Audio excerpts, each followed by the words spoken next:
Well, good morning, everyone. I, too, want to wish you a happy Valentine's Day, and a special welcome and happy Valentine's Day to my wife, Erin, and to my mom, Carol, who's up for her first State of Downtown event from Tacoma this morning. So a special welcome to them.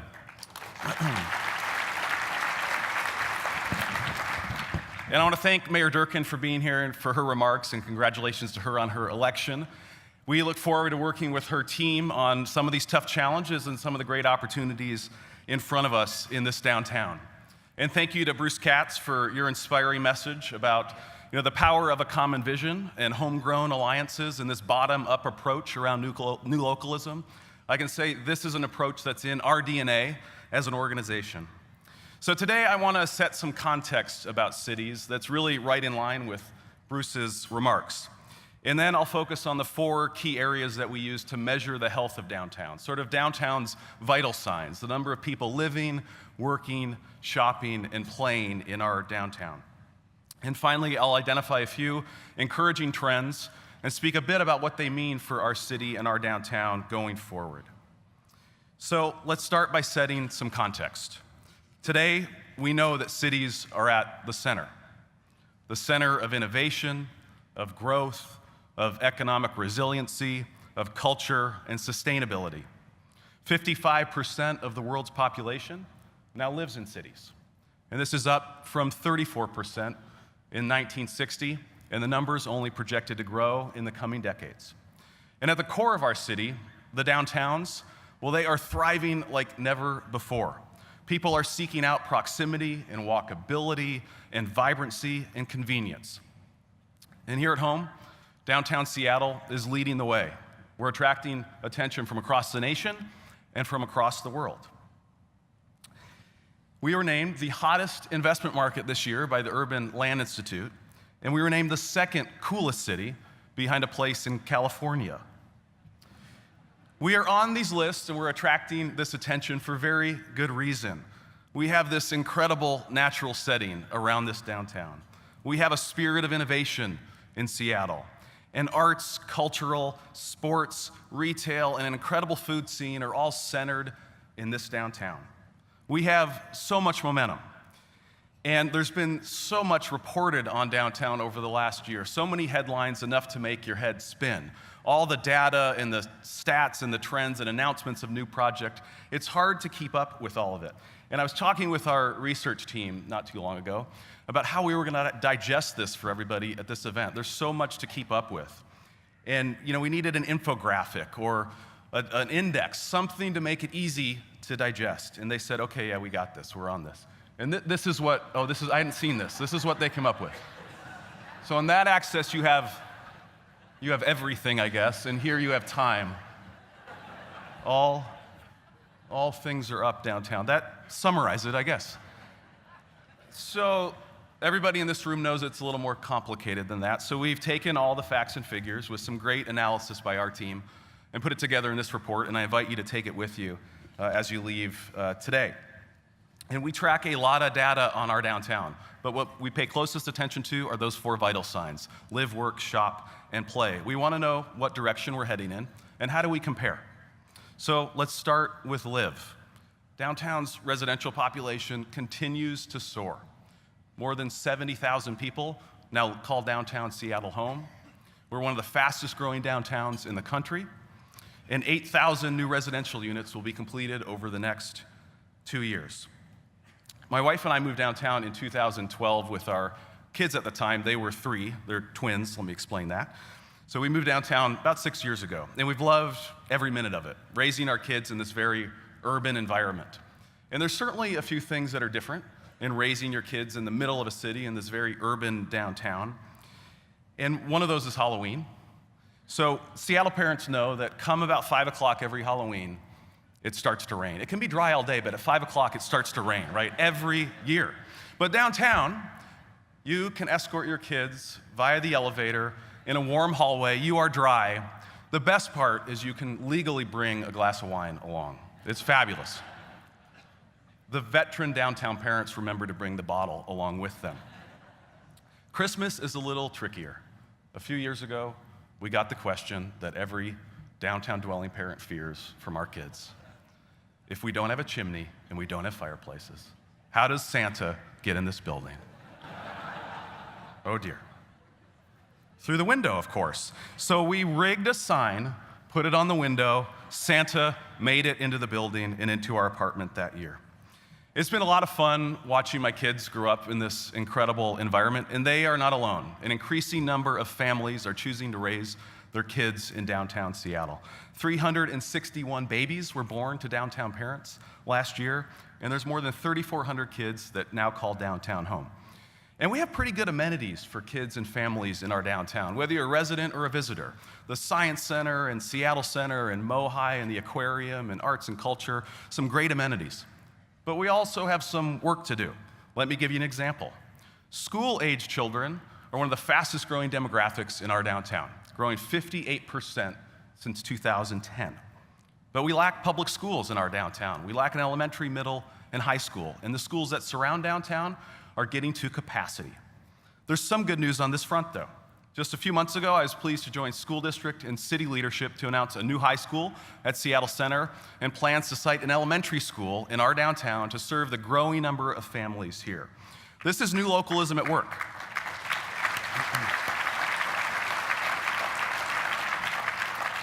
Now, there's more work to do on this front, but it's great to see our school district leaders and our city leaders working with the private sector to bring more public education to the center of our city.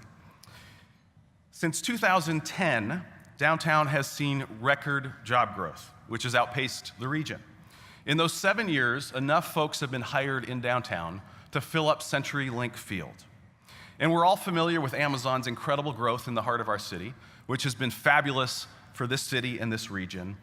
And plenty of other employers are choosing to locate and grow here as well. Consider that in 2010, there were just 7 Fortune 500 tech companies that called downtown Seattle home.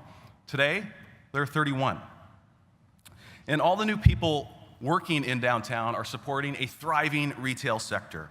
Retail sales downtown increased 34% since 2010, again, outperforming the region. And nationally, brick and mortar retail is having to adjust to new market realities, and they're having to right size and adjust to changing demographics and the preference to shop online in some cases. But there's one thing for certain. Retail in downtown and in urban places still is in demand. Downtown retail spaces have had a 96% occupancy rate over the last 7 years, and when spaces do become available, they're leasing up faster than ever. Looking ahead, we have great opportunity to expand our retail offerings with the development of new spaces, including the Rainier Square building at 5th and Union, and new developments and renovation between 1st and 4th Avenue on Pike and Pine Streets. And of course, people are coming downtown not just to shop, we all have a desire to have some fun, and that brings me to play. We are fortunate to have so much centered in our downtown: arts, culture, sports, and an incredible food scene. We saw major gains in the play category this year. Total taxable sales in this category grew by 50%. More than 75 new restaurants opened in downtown. And the restaurant concepts continue to get more and more interesting. It seems like it's as much about the space as it is about the food nowadays. And we're always keeping our eyes open to what are those interesting restaurant concepts from around the country that may make their way to Seattle.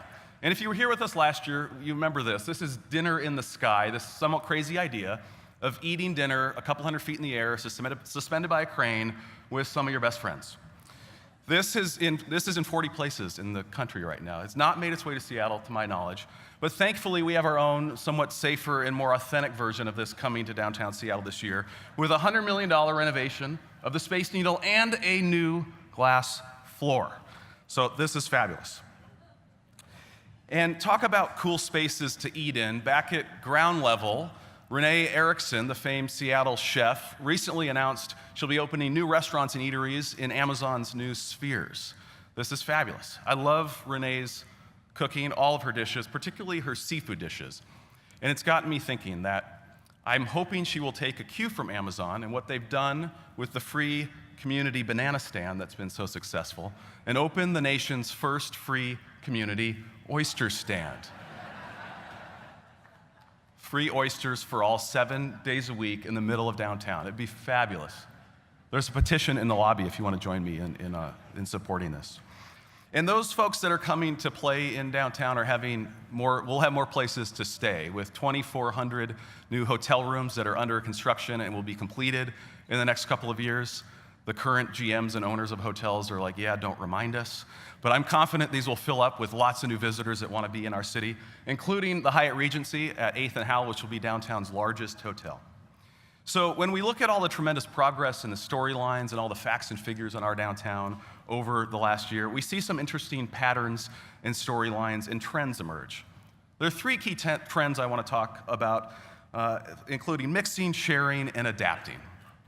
I'd like to just describe these key trends, what we're seeing, and talk a bit about what they mean for our city going forward. First, we are mixing it up more in our downtown. I remember as a teenager how much I loved making mixtapes, finding that unique collection of artists, recording the songs in just the right order, carefully writing down the names of the tracks and artists on the inside of the tape jacket. And when I say mixed, I mean mixed. These went from Billy Ocean to Poison to Willie Nelson. There may have been a little Anita Baker thrown in there as well. These were mixed. This was a serious mix, right? I cherish these tapes. They were unique and authentic. This great variety could not be found anywhere else. Mom, you saved all these, right? Okay, good. I think of downtowns in a similar way. Downtowns are about a rich mix of experiences that you cannot find anywhere else. And we are mixing it up more in our downtown. And while mixed use is nothing new, we're doing it a little differently. And the ways we are mixing are evolving. The traditional lines between spaces and experiences are blurring. And we're creating more interesting and socially connected experiences. Consider some of these creative approaches in the last year. In South Lake Union, Capital One opened a bank inside a cafe, or is it a cafe inside of a bank? Amazon forged new partnerships with Mary's Place and Fair Start, mixing job training and low-income housing in their office buildings. Now talk about taking mixed use to the next level.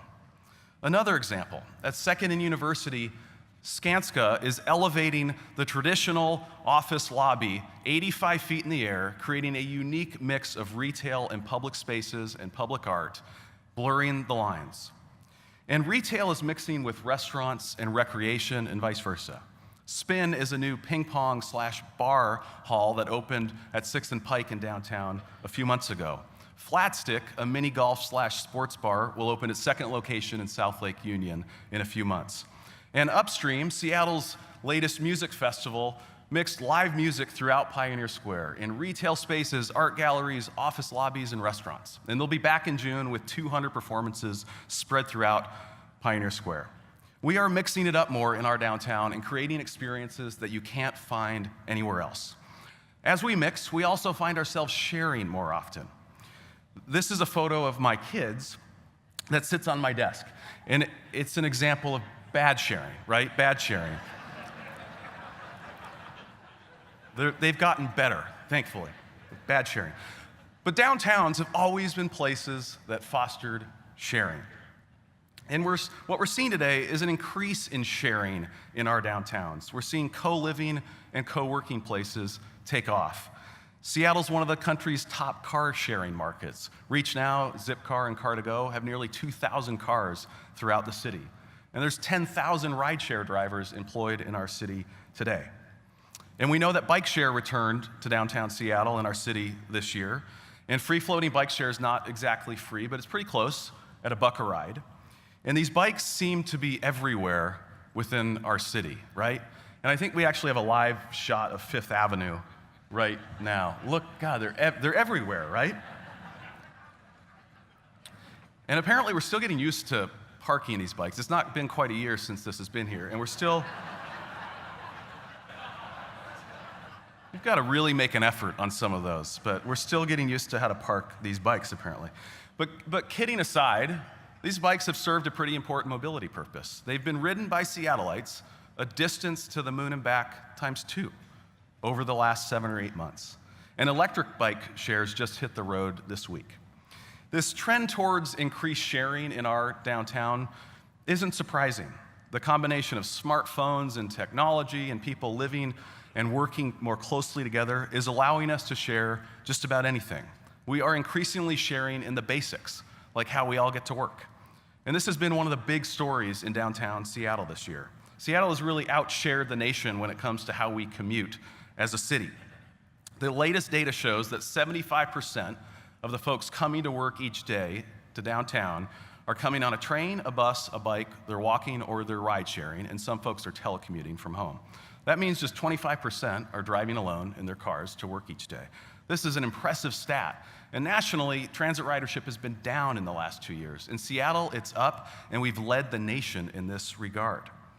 And just for fun, we calculated the amount of parking we would need if all those new folks that have been hired in the last 7 years, 60,000 or so new folks, instead of taking transit, were driving their cars into downtown each day alone. How much parking would we need? Well, the building would need to be 2.5 times the size of the Columbia Tower. And just for fun, we threw together a little rendering of what that might look like. Take a look.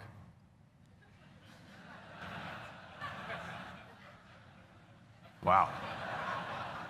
The Lord of the Rings fans will get that. So we will obviously need to keep sharing in how we commute in and out of downtown over the next several years. We face an unprecedented amount of construction that's underway and some that will soon start, from the addition of the convention center, construction of the First Avenue streetcar, replacement of utilities, an unprecedented amount of construction that will be challenging for several years and worth it at the end of the day. So we will need to keep sharing in how we commute.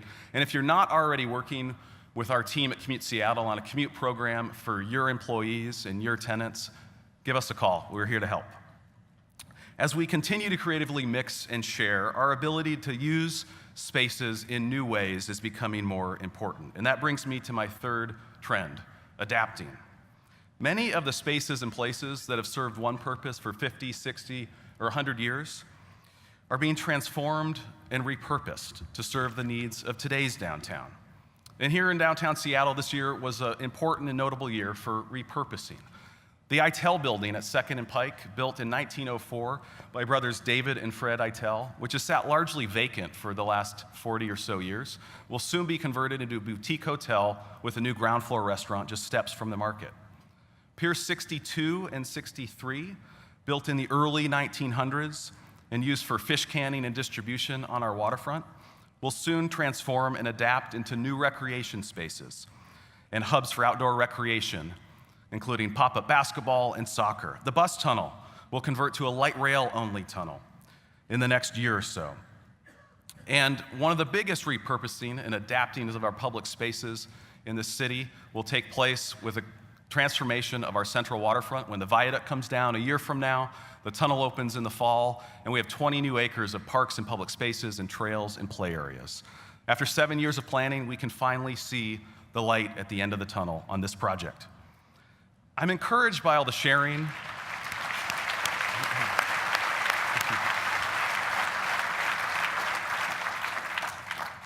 I'm encouraged by all the sharing and the mixing and adapting we're doing in our downtown.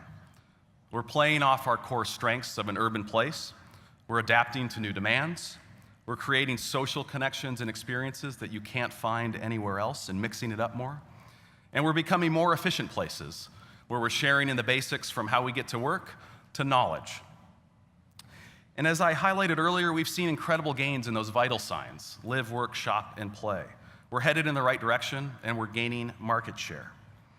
And there's no doubt that we face some immediate challenges from all this growth and success that's come in a relatively short period of time. We talked about some of those challenges: the need for public schools in our downtown, the transportation projects that are coming that are going to be disruptive to how we move and get around downtown. These challenges are front and center, and I'm optimistic that we've put the right partnerships and the right investment in place that we can get through these challenges and that these investments will soon pay off. My long-term worry about our city is who we will welcome here over the next 10, 20, 30, and 50 years. Prosperity and opportunity is concentrated in fewer and fewer places across our country. And we all know that Seattle is one of those places. We're fortunate. But increasingly, the welcome mats to our cities are narrow and available for those who can afford the high cost of housing. And this is a departure from how our US downtowns developed in the late 1800s, in the early 1900s. At that time, people rich and poor and in between came from hundreds and thousands of miles away to take part in economic opportunity and help shape these cities. Seattle developed that way during the gold rush, as did New York, Chicago, and San Francisco, and countless other US downtowns. Our cities boomed, and we still benefit from the contributions that diverse group of people brought to these places during that time. But today, our downtowns are becoming less open. Our cities are becoming less open as well. Today, invisible walls are being erected around some of our cities and some of our most desirable cities. And these invisible walls are keeping many people out. Housing supply has been restricted over the last several decades as the desire to be in downtowns and be in cities has increased. And while opportunity is being concentrated in fewer and fewer areas in this new economy. And this has pushed many people out and kept many more from participating and contributing to our city and to our downtown. In long term, I believe this is a major threat to the vibrancy and economic resiliency of cities like Seattle and our downtown.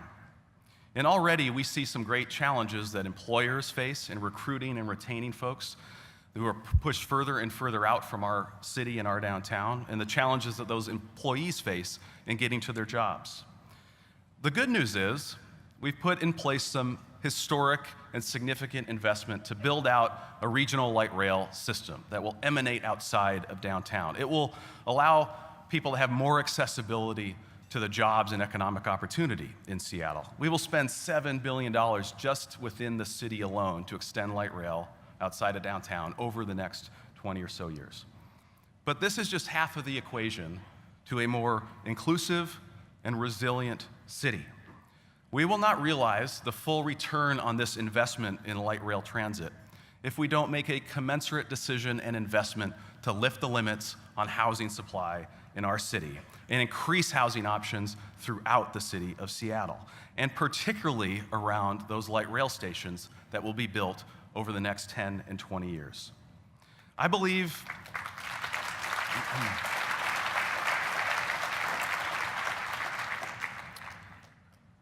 this is a moment in our city that will shape its future for the next 30, 40, or 50 years. We have an opportunity to bring down those invisible walls, to widen the welcome mat to more people to take part in our city, in our downtown. Soon, the City Council will consider a series of proposals to lift the limits on housing supply across our city.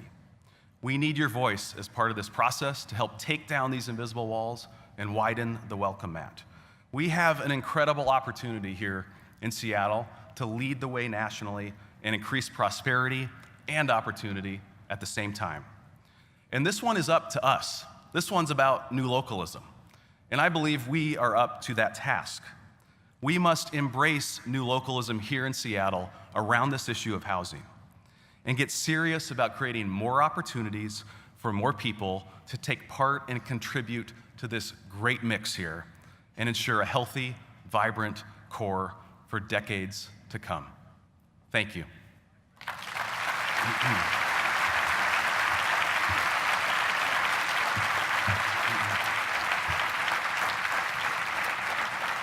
Now, before Zahur wraps us up, I invite you to take a look at a video showcasing some incredible projects coming our way in the coming years. Thank you.